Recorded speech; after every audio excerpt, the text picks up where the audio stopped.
Good evening, Professor Luzar. This is me, Peter Vandenberg, here to give speech number 3, Dear America. So, here are the people that are in my audience. Hopefully you can see my PowerPoint presentation. I'm sorry, it's a little small, but I think you can see it anyways. Alright, so let's get this started. Good evening, America.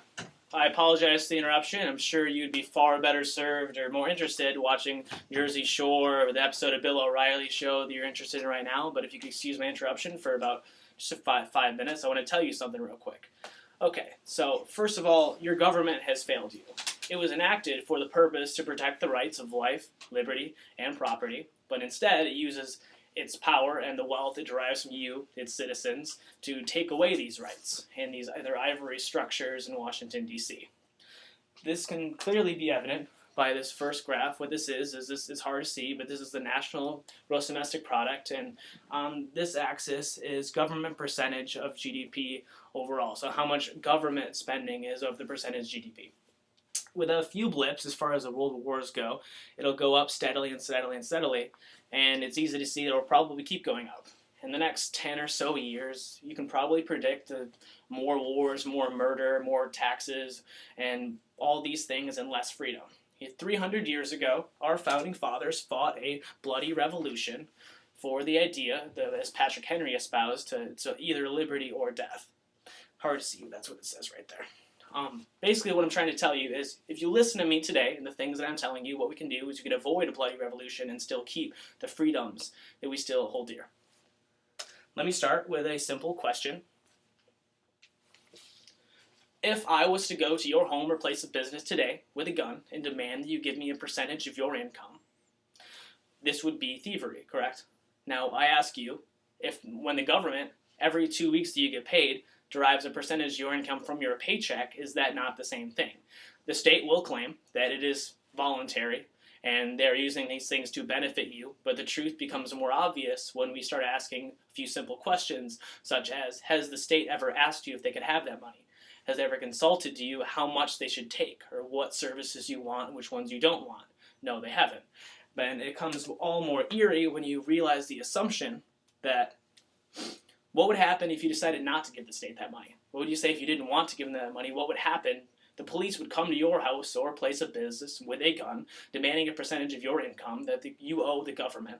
And if you said no, they would say, well, we're going to take you to jail. And if you said no to that and you tried to resist the police, they would beat you. If you resisted enough, they would shoot you. Now, this started happening about 100 or so years ago when the income tax was enacted, and that's how it's been for a while, but nowadays, things are a little different. This man, Anwar al-Awlaki, is an example of how if the government doesn't like you or what you think, they can just go to your house and shoot you, and without a trial, without evidence, without anything. This man was saying some things that the U.S. government did not like about the war on terror. And although he was a U.S. citizen, he never had a trial. He was just killed, and now he's dead. So, my alternative is a alternative lifestyle. It's actually far less radical than you probably think it sounds. What I think you should do tomorrow, wake up in your bed, put on clothes as usual, and instead make a goal for the entire day to not force anyone to do anything against their will. Do not take property from anyone. Do not steal. Do not defraud. Do not cheat. And help people around you. Help your friends. Help your community. In fact, invent a neighborhood watch. So the next time that someone in your community is in danger, you will not be upset when the police try to help them and have no ability to do so or choose not to. And the most important thing is the next time you see a politician or a policeman or any member of the U.S. government, see them for what they are, a criminal.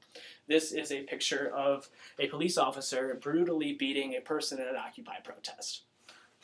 Now, a lot of people would say that anarchy is chaos. I present to you the opposite opinion. Government is chaos, whereas anarchy is order.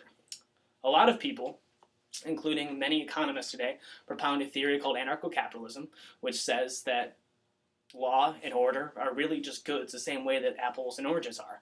And competition always provides a higher quality and lower price for that. Now, that's a lot of economics jargon, but really what I'm trying to say is there's no reason why the government should be a monopoly of law or of justice, because it's very bad at providing those goods. As you can see, government really is chaos because of the world that we live in.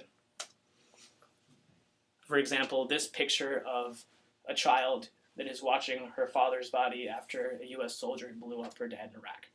So I guess what I'm really trying to say at the end of the day is taxation equals slavery.